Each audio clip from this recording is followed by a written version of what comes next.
In our creative works, disappointment is a good sign. It means you strove big, but maybe fell short. That's a win. So many people don't have big goals that live up to their vision for the impact they want. They do smaller goals and they never have that big, impactful win.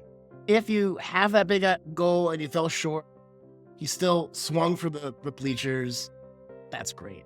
If you put forth the best of who you were into the work, into making the best chapter, the best minute of podcast, the best YouTube video, then you've made progress and learned something along the way. And that's a win. So don't get discouraged. Now, if we're not hitting the edges of disappointment in our work, we're not trying hard. We can't have the biggest impacts with our creative works if we're not pushing ourselves, or if we trick ourselves that we ought to have results without putting in our best work, right? In this episode, we're going to talk about how to handle disappointment in your work, in the results of your work, and general life, with a couple of ideas on how to manage that so that you don't get stuck in despair or trick yourself into thinking you've done everything that you could have. So I'm going to start out with a story from a podcast I've been listening to recently. It's Creator Science by Jay Clouse. This past year, he launched a new product called Creator HQ, which I'm not affiliated with, but definitely worth checking out if you need help managing your creation process. He was doing a breakdown after the launch window for Creator HQ. Of all the products he ever launched in his business, this was by far the most successful launch he had done. But he had this really big, audacious goal that he missed completely. And I felt disappointment in that, even though this was the best launch I've ever done. And I thought that was a very interesting thing. And what he was talking about in his post analysis is he wished he would have had smaller milestones to celebrate along the way so he didn't feel as disappointed in not making the biggest launch in his business. I think people are like that. This was a high expectation and a high expectation of a result. It was either you did it or you didn't do it, with other milestones like biggest launch, money wise or impact wise in the business. What are the things in your business or creative works that you want, that you're swinging big for, and you're not celebrating small wins along the way? I can relate to what Jay was saying. In my business, I've done over 700 YouTube videos and nothing's really clicked. I'm still not great at making YouTube videos. I'm better at doing podcast episodes, but probably not by much. And what I celebrate in those 700 episodes, and the thing that I love about all that work that I've done, is that half of those are me just trying to get comfortable on camera and figure out the technology. Half of it is trying to seem a little bit more fluid and not so robotic and rigid. Part of it was trying to undo some like corporate closed upness, which really doesn't translate to the camera, in my opinion. And so those 700 videos that are, or not necessarily getting the results that I want, or I could frame that a little bit better. There is a lot of good, a lot of learning, and a lot of development for me that went into those 700 videos.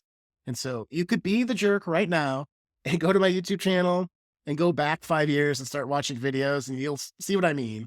Very analytical, very connective. But I love those videos. It was part of my story of getting to this episode right here and talking to you.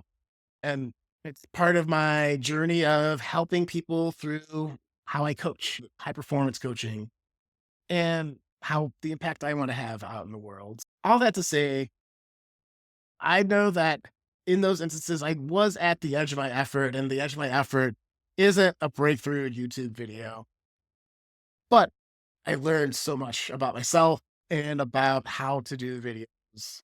And it got me to the point where I can honestly say, hey, I need help with this, and start reaching out. How do people structure YouTube videos? Why do titles matter? How can you do better research for a particular video or for a podcast episode? And so that's the power of being able to not fall into disappointment and then out of action, right? Throughout that journey too, of course, I was disappointed.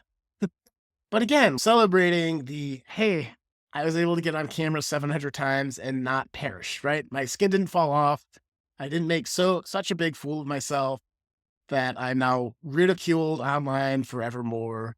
I'm still waiting for that day to come, but like I did something I thought was very hard for me that allows me to be a better creator. What is that for you? Quit spin on this. I know you might be thinking like, but I've been doing this for so long. Why should I even bother anymore? Right. And this is the trap of disappointment, right? If you're disappointed, you don't have anything to celebrate through all those long hours of doing videos or releasing podcast episodes or writing pages and pages of books and articles. If you don't have anything to celebrate with it, eventually you will get to the point, why should I bother anymore?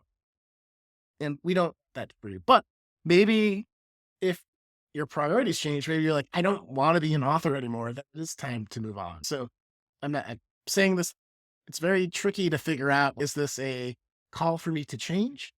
Or is it a call for me to change how I approach what I'm doing? And so, it- some of you might be thinking like, disappointment's terrible. I don't want to feel disappointed in my effort or my work. And then, of course, this isn't for everyone, but if the disappointment is because you care to make the highest quality thing possible, to put forth your highest effort possible, you are on the path, continue going. If that's not true, then it is worth heeding that and thinking, okay, to, what do I need to do different in order to get to that place where I'm putting forth my best interest or my best efforts? Okay. So I got three ideas for you to help you manage disappointment.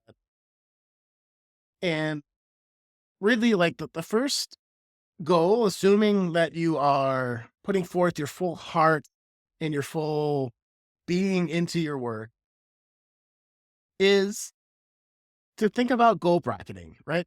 And so it's like celebrating a party as it's happening versus celebrating a party when said they're going to show up was going to show up. In the first scenario, let's say you invite 10 people to a gathering, five people show up. If you celebrated each five of those people, like, hey, Joe's here, hey, Nancy's here, hey, Frank's here, you're going to have some good energy in the party. You're going to be more lively, you're going to be more in tune, versus if you're expecting 10 people, five people show up, and half the people didn't show up. Why even bother doing this thing? So goal bracketing then is, if you have your big goal, in the metaphor I was very crudely using, it's 10 people at a party, but say, like in Jay's case in the story, say you want to have $1 million launch. Maybe you have a couple of different milestones, right? So maybe the first bracket is, I this will be a profitable thing if I hit 100,000 in the launch. So celebrate that goal. The most I ever made was 300,000 in the launch. So that's the second bracket. We got a halfway goal to, we've done the best we've ever done in the business, and we're halfway to this big audacious goal. And then the big celebration when you hit $1 million, say. Or it's, if you're running a marathon, it's, can I run 15 minutes at one time for the next week? Then can I hit a mile straight? Can I hit 3 miles? Can I hit 5 miles? And so you keep pushing the longest run you've ever done by a couple of miles each week until you get to 26.2, right? If there's psychology in feeling progress, and that's what this goal bracketing is all about, is how do you feel progress in the endeavors you're working on, right? And I tell you, if you're feeling disappointment, if you're feeling discouraged, if you're feeling stuck, it's because you're not celebrating the bits of progress you are making. And make sure you think about this and write this down. But what are the things you need to celebrate more in your big creative endeavors this week, today, this month? And I think if you can find those things to celebrate on the journey, you will find that Maybe you're disappointed a little bit, but you're also feeling the progress and feeling the momentum, and it'll keep you going. And you'll surprise yourself on how far you can go in reaching those big goals. Okay. So that's the first thing. It's all about goal brackets. Second thing is to measure what matters, right? Are you tracking the right metrics? Or is it engagement versus views? Is it signups versus purchases? And there's no right or wrong answer for what the work you're doing in your online business, but it is important to think about because if you are going to bake cookies, right? You have a set list of ingredients. There's no use to throwing the ingredients together, mixing it up and start baking and then trying to measure ingredients afterwards, right? It's backwards. Or maybe you shouldn't be measuring the amount of peanut butter when you're making chocolate chip cookies because there's no peanut butter in chocolate chip cookies, right? So that's a weird metaphor there. But what I'm trying to say is knowing what your big goals are and knowing the key metrics that will get you there and measuring the right things will help you have a lot more control on the process than if you don't know what to do. And for instance, the whole like 700 videos on YouTube story I was sharing with you earlier, it's because I didn't know what I should be tracking in the YouTube video because my metric was, did I do the video each week and how long was the video, right? I could do 10 to 15 minute, 20-minute videos. I was trying to push that a little bit more, but that doesn't matter if people aren't staying to watch the video.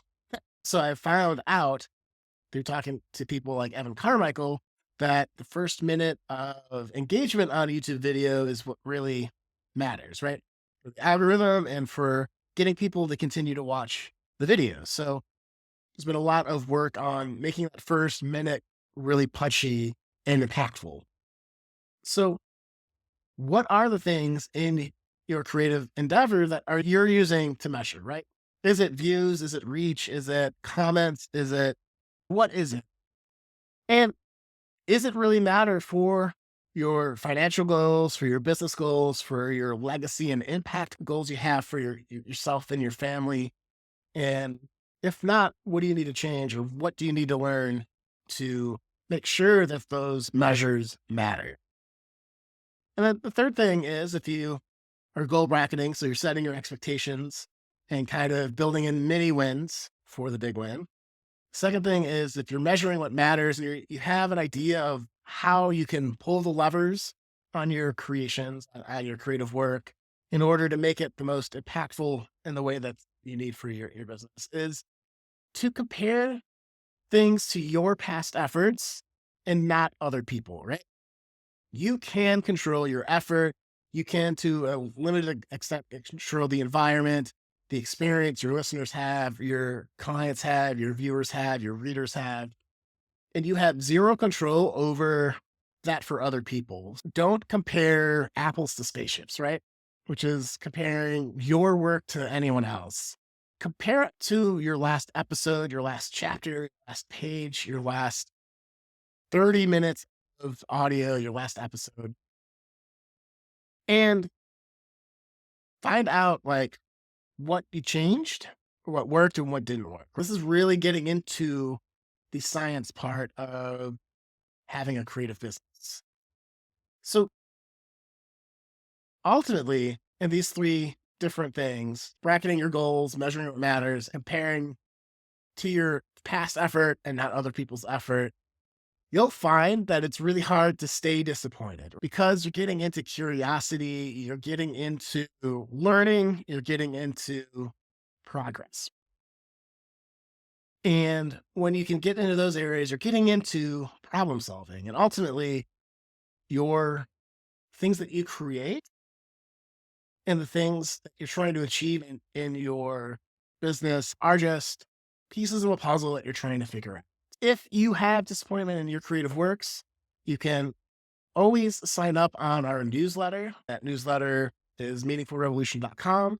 Every week, paired with these episodes that I release, a set of questions. So if you're listening to this in a place where it's not convenient for you to take notes away, get these questions directly to your inbox.